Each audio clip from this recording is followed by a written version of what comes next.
Good afternoon. Welcome to the second day of the 2019 Sloan Sports Analytics Conference Competitive Advantage Series presented by Ticketmaster. My name is Jason Rayhout. I am a first-year MBA student here at MIT Sloan, and it is my pleasure to introduce our next presentation, Team Avidity, how MLB quantifies fan-team relationships to better serve its team's fan bases. Please join me in welcoming to the stage our next presenter, Matt Horton, Senior Director of Data Science at Major League Baseball. Thanks, sir. Good afternoon, everyone. Thanks so much for coming out. I'll just start before I even really get into Team Avidity. I think when most people think about baseball, they think about things like Moneyball, the great book written about on-the-field analytics. I've got some coworkers who are in the room who are doing some amazing work with the StatCast data back in New York. And I actually just noticed as I was walking on the stage, analytics in baseball is, on-the-field analytics is what most folks think about. But today I'm going to talk about Team Avidity. And really what my team our big focus is creating metrics around our fans. And the reason we're creating these metrics is to better serve our fans. Before I dive deeply into Team Avidity, I'm just going to give everyone an overview of MLB's digital ecosystem, because I think that will help everyone better understand some of the signals that we're capturing about our fans.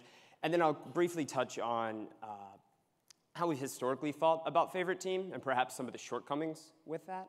And then finally, I'll spend the majority of the time on explaining Team Avidity. So if you think about some of the ways folks are touching our games, or really our fans are touching our games online, they can buy tickets from us. They can watch and stream games on Mlb TV. This is a product for out-of-market fans. They can consume content on At Bat and Ballpark. Social media, I think everyone's pretty familiar with that. They can buy gear from us in our shop, things like caps, jerseys, so forth. They can proactively sign up and to receive email newsletters from MLB or its clubs. They can vote for the All-Star game. And finally, they can go to MLB.com or one of the club.com sites and consume content. So, I think you can see that there are various ways our fans touch our game. They tend to do it every day, all year round. But I think Major League Baseball is slightly different. And 20 years ago, they set up something where every team's information was going to be housed in the same system. Certainly, teams can come in and access their own information.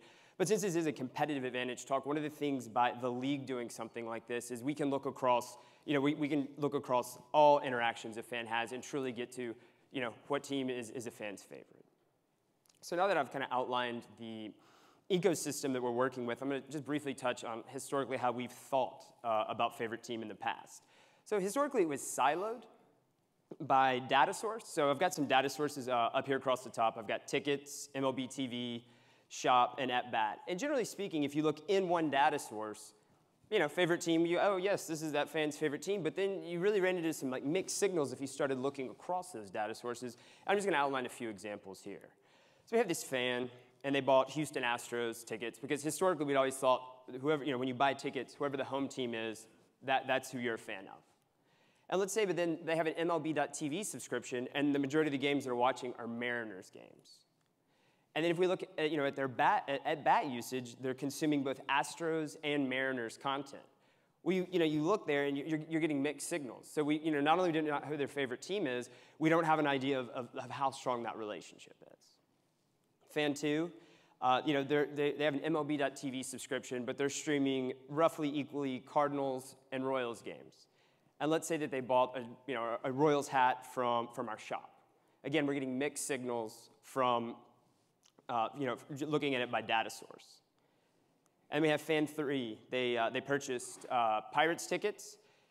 They bought, let's say, a Yankees jersey from our shop. And finally, they're consuming Pirates content on At Bat. So again, just to outline the problem, we're getting mixed signals. We're really not even able to tell who their favorite team is. But when we were able to tell who a favorite team was, we were just saying, okay, everybody that's an Astros fan will put you in this category. And we certainly know that fandom, runs a wide range from very moderate to very passionate. So what I'm going to do now is I'm going to spend the rest of the talk talking about this Team Avidity metric that my team has recently created. It's about a year old. I'm going to talk about what it is, How we're calculating it, some real quick wins, some advantages we've already found having the metric, and I'm going to talk about how we're using it currently to improve some ongoing efforts. We're doing this through increasing reach and adding additional personalization. So what is Team Avidity? Well, what we've done is we've aggregated all of our fans' interactions with MLB and its clubs. And what we're doing is then we're calculating each fan's relationship with all 30 teams. And then finally, we're classifying that favorite team, giving each fan a favorite team. So, a couple slides ago, I talked about, we had historically thought about favorite team by data source, but what we've done with this new Avidity metric is we're not really worrying about the data source. We're putting kind of these interactions into 1 to 3 buckets. We're looking at explicit signals, and that's where a fan is coming in and saying, yes, I want to receive news, like emails about a certain team. They're picking a favorite team in one of our apps or the All-Star ballot. Or finally, sometimes clubs will run contests for postseason tickets, opening day, sweepstakes, and if a fan fills out a form, we found that's a pretty good indicator that they're a fan of that team. Then the second bucket that we've created here is engagement, and that's looking at how often is somebody attending a game, because we do have not only sales data, but we do have the scan data as well. How many games are they streaming on Mlb.tv, and also how much content are they consuming on @bat and the .com sites. And then finally, the third bucket is spend, and that's probably the most straightforward. How much money are they putting behind that a team? So then, once we have the signals kind of sorted into these 3 buckets, we come back and we're going to calculate a score, an Avidity score for each of the buckets. So, and I think these probably work, pretty straightforward. But explicit signals, you're going to have a higher explicit signal. The more places that you've chosen to follow a team. Engagement, the more you're interacting with that club, streaming games, attending games, consuming content, you'll have a higher engagement score. And then spend, obviously the more money you're spending with a team, you'll have a higher spend score. And then the next step in the process, we're putting all of those individual scores into that formula at the bottom, because everybody's got to be excited to look at a math formula on a Saturday afternoon. But that is the formula, and we're putting each of those things in to get an overall Avidity score. And these Avidity scores are from 0 to approximately 1. When we first designed this, we thought, oh, they'll be 0 to 1, it's going to be great. But we do have this small segment of super fans who end up with a score a little bit above 1. We certainly love our super fans, but they're more the exception than the rule. But then we started thinking about and kind of rolling this out, and we realized if you just give people a score from 0 to 1, that score is going to be interpreted vastly differently. Somebody's going to say, oh, if somebody's 0.5 or above, they're a strong fan. Somebody else might say, no, that's 0.7 and above is a big fan. So what we did is we ended up standardizing the scores, and you can see that the cutoffs there. But we've really kind of created 3 segments of fans. We have strong, moderate, and our weak fans. And then so what we end up with is something that, again, it's kind of an eye chart here, but just to kind of illustrate what we've done here is we have fans down the side, their Avidity score for each team across, and if someone hasn't interacted, or a fan hasn't interacted with the team, they'll simply get a score of 0.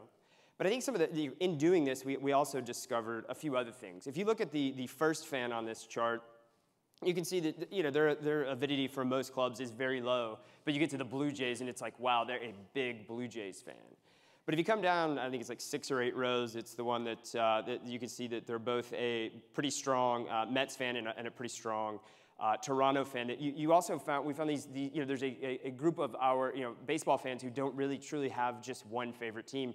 They really are interacting with 2 or 3, 5 teams. So that was something that was very interesting. And since I run the data science group at baseball, again, on the kind of the business side or the fan side of the game, one thing I will mention about Team Avidity that's probably different than most metrics that my team calculates, creates. If we're looking at something like Mlb.tv churn, or will a team's season ticket holders renew, there's a ground truth in that. I can go and I can look and I say, did this action happen down the road? Was my model or was the kind of the algorithm I'm using, was it predictive? Avidity is a bit different in the fact of we have an idea of who a fan's favorite team is, but we really truly can't go find that information anywhere. So it's a little bit different, and we also think of it as almost like the way that researchers think of intelligence, and the fact of it's not a perfect measure, but it puts fans relative to one another. And now that I've given you, an overview of how the metric's calculated, I'm going to talk about a few of the advantages or kind of quick analysis. I'll call them quick wins that my team had using the metric. So the first advantage was it really helped us understand the geographic reach of each team's fans and just baseball overall. The first chart here is baseball fans in the continental U.S. I don't think it's a shock that they're everywhere, that baseball is a very popular game. I don't think that surprises anyone. But then we can whittle that data down and we can look at things like a particular club's fan base. And from a league perspective, that helps us understand in and out of market fans, because we know that those fans are kind of interacting and touching our game in different ways. And if, potentially as a league, is there a product or is there a service or there are features that we can create that would better help one of those groups? And then finally, we can look at things like all-star voters, but again, really just better understanding that geographic reach. And then the second advantage I'm going to talk about is we look at behavior by Avidity segment. And the first chart there is Mlb Tv Viewership by Avidity segment. And the next chart is game attendance by Avidity segment. And something really interesting jumped out to us is if you look at the Mlb.tv Avidity segment, you see that your strong and moderate fans, their viewership does oscillate a little bit, but the one that really jumps out are your weak fans, are the ones that are tuning in masse at some games, and other games they're just not tuning in. But then you kind of flip that and you look at game attendance, and your strong and weak fans, their attendance is relatively stable, but it's the moderate fans who are choosing to come to some games and not to others. And basically their behavior varies significantly from game to game. And then knowing that, as a league, we're able to understand, depending on what how we'd like our fans to engage with us, which segment should we target, and who's going to be interested in whatever the engagement we're kind of interested in. And then finally, the last advantage I'm going to talk about is home field advantage. And there's Mike Schwartz is here in the front row. He's probably not going to like this story, but I've got to tell it, Mike. So it was last, it was August, September. There's a pitcher for the Cubs. His name is Cole Hamels. And the Cubs had just played a game at Miller Park, which is Milwaukee's home stadium. And he said, I love playing games here because it's like a Cubs game, but we're just an hour outside of Chicago. Well, that got my team and I thinking, well, we have this team Avidity metric. We're slowly rolling it out. Can we actually see that certain opponents really are coming to certain clubs' games en masse?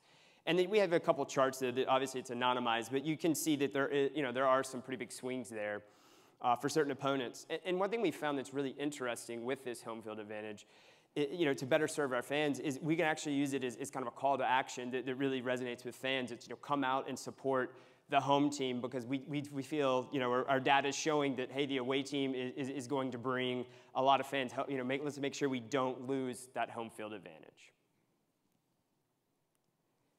And now that I've talked about some of the advantages, I'm just going to talk about some of the the way we're improving existing campaigns. These are things that we've always done, but now we're able to even do them better.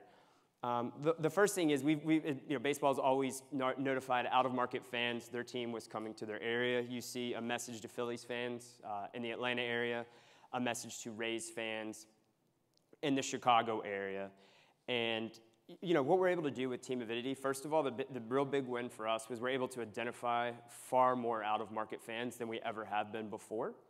And then the second thing, knowing their Avidity segment, we're able to really hyper-target these messages to the segments that we think are most likely to come out to these games. The second improvement we made to an existing campaign is almost like a brand awareness campaign for Mlb.tv. You see a message to Red Sox fans and a social media post to A's fans. And the message to Red Sox fans, you see it says watch free. So really what we're going to do with that is that's really a reach out to our weak fans. Because we figure if they start using Mlb.tv for free a few times, perhaps they'll really like the product, they're engaging with their favorite team, and we can move them up the Avidity ladder from that weak fan to a moderate fan, to perhaps even a very strong fan one day. And then the targeted social media post to A's fans is going to be targeted more to your strong and moderate fans. And that really because the call to action is spring training starting, you better buy the product. And then finally, the last improvement is just our personalization and recommendations to our fans overall in any message that we send to them. Certainly, Team Avidity is not the only thing we're using to target or really to kind of message our fans or to craft those recommendations or personalizations. We also have things like past purchase history. We're using geography. We have RFM scores. My team's recently created a predictive lifetime value that are all being factored into messages we're sending to our fans. But just a couple of examples here. We have a message to Mlb Tv subscribers that we're able to brand emails, and we're able to recommend games, upcoming and archive games. And Avidity segment is really driving a lot of those recommendations because we found that our weak fans are tuning in, generally speaking, when a big rival comes to town or a big star for the other team, or there's a streak. They're just interested in different games than that strong fan who literally just needs to be recommended the next 3 upcoming home series. And then we get into ticket and product recommendations. Avidity's helped us further refine our ticket offers. We can get down to opponent, day of the week, month of the year, things like that, even price point of tickets. And then finally, we have product recommendations. You see there's a social media post to Red Sox fans about a fan club. Again, we're going to test that to weak fans, but we really think that our strong and moderate fans are going to be the buyers of that product. So in summary, what I've talked about today is a new Team Avidity metric that my team has created. I've kind of shown some quick wins, some interesting things we've already done with it. And then I've just talked about a few examples of improvements. And honestly, I think that we're really just scratching the surface. Like I said, the metric's a little over a year old. I think that the sky's the limit. I think we're going to do some very interesting things with it. And thank you. And I will say before I take questions, you'll notice there's a gentleman's name on this slide. His name is Josh Hamilton. It's not the Josh Hamilton you probably think about when you think about baseball, but it's a Josh Hamilton on my team who was very instrumental in getting this, bringing this metric to life. So I just wanted to give him a quick shout out. And with that, I'll take questions.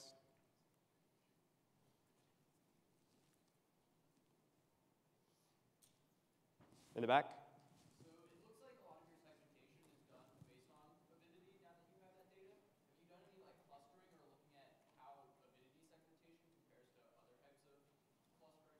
That's a great question. So the question was, looking at, I guess now we have Avidity, so that's one segmentation, but just running something like a k-means clustering, something like that. We certainly have, and I would say Avidity's, and I'm sorry to go super math nerdy, I'd say it's almost like more of a principal component than it would be clustering, because what clubs have reported back to us is, going back to the slide with all the different touch points or interactions, we're exposed to all of that data to clubs, and a lot of them we're building automation, come on. All right, there we go. But all these touch points, we've exposed that data to clubs, and clubs have found that it's, there's a lot of ETL to get that into kind of a model-ready state, but the clubs who have, they've, all of a sudden included Avidity, and it's shoving a lot of those other, it's almost like a super predictor or a super feature, but that's a very fair question. Anybody else? Right here? What percentage of baseball fans of a team are outside the geographic region of the team? And does the percentage of strongly avid fans differ from that percentage? That's a great question. I mean, that's going to vary. I mean, I heard someone from the NFL say this like 15 years ago, and I'll say it about baseball because I think it's true. There's 30 organizations, and the only thing many of them have in common is that they play baseball. I mean, their fans are different. The way they reach out to people is very different. But what I would say is, it's very geographic, and certainly you're going to have fans that, probably more of your avid fans do live very close, but. One thing I will say is a common misconception that I get a lot is, well, let's say somebody lives in Houston, Texas, and they move to Minnesota. A lot of people are like, oh, well, they were an Astros fan, but now they're a Twins fan. I'm like, no, it doesn't work like that. It basically just means they were going to probably a lot of Astros games, and now they're going to Twins games when the Astros come to town. They perhaps bought MLB TV. But that's a great question. Go right here. Yeah, so as time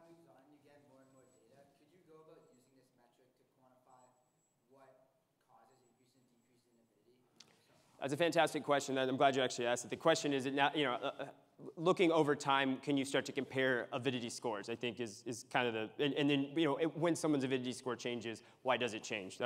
Yeah, so that's one thing. So right now, the current avidity that we're using is the last 6 years of data. But we're looking at creating some other measures. We're going to do one that's season to date, and then one that's the last 21 days, and start to look at how those change, and potentially there's ways of clubs. This fan has become very much more engaged or less engaged in certain time period. But yeah, that's fair too. We did notice that there were clubs that perhaps people didn't know how good they would be last year, and all of a sudden you see their weak fans starting to behave very differently than you'd expect. Their moderate fans and even strong fans behaving differently than you'd expect.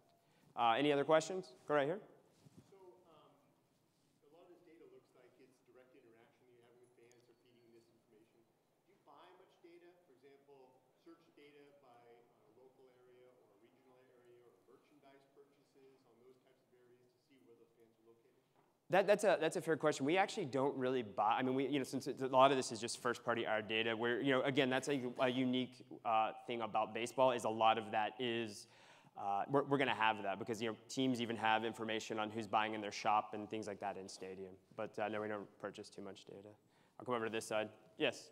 Do you have analysis for the demographic of the fans? Because some Asian fans like to watch alternate showtime pitching, but this guy is a Red Sox fan. So do you consider add the demographic in your application?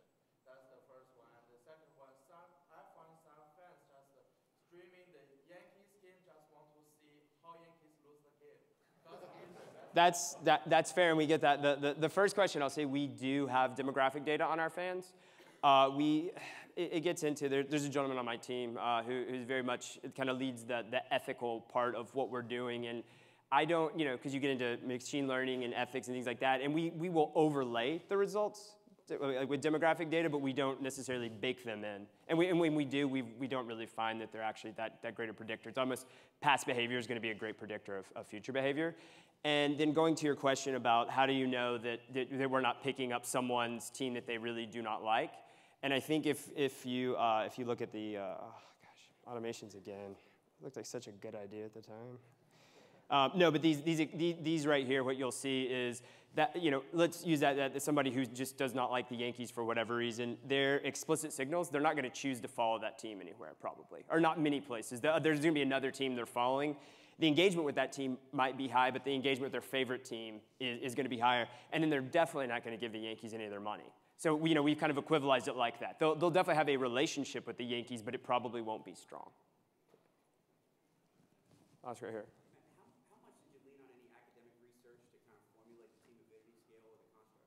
That's a great question, and honestly, what I would recommend you do is talk to Josh on my team. He's the one that really probably stayed up nights and weekends, really figuring out a lot of the nuts and bolts of it. But I think we're definitely looked at a lot of like the research and things being done around something like IQ. These and really it's not an IQ measure by any means. It's just you're trying to measure something that inherently is hard to measure, right? So I think that's where we perhaps borrowed some things, but Josh will be, and the rest of my team will be outside after this. So he's sitting actually like a few rows behind you. So, all right, right here. When you went to the shop data, did you find, or how deep did you go? Was it a binary, like, yes, they bought something that was of the Astros, or was it a dollar or a type, like a jersey? Like, how far did you go with the... Yeah, I mean, that's a great question. Really, that's just going to be spend in general is where that would be factored in. And because, again, they would certainly have some engagement, too, because they went to the shop site, so they're looking at content. But for the most part, the way we would capture that would be in that spend, right? If somebody buys a jersey versus somebody, buys a bobblehead, that jersey's going to be more, probably more expensive, and that's how we're kind of capturing that. Right here?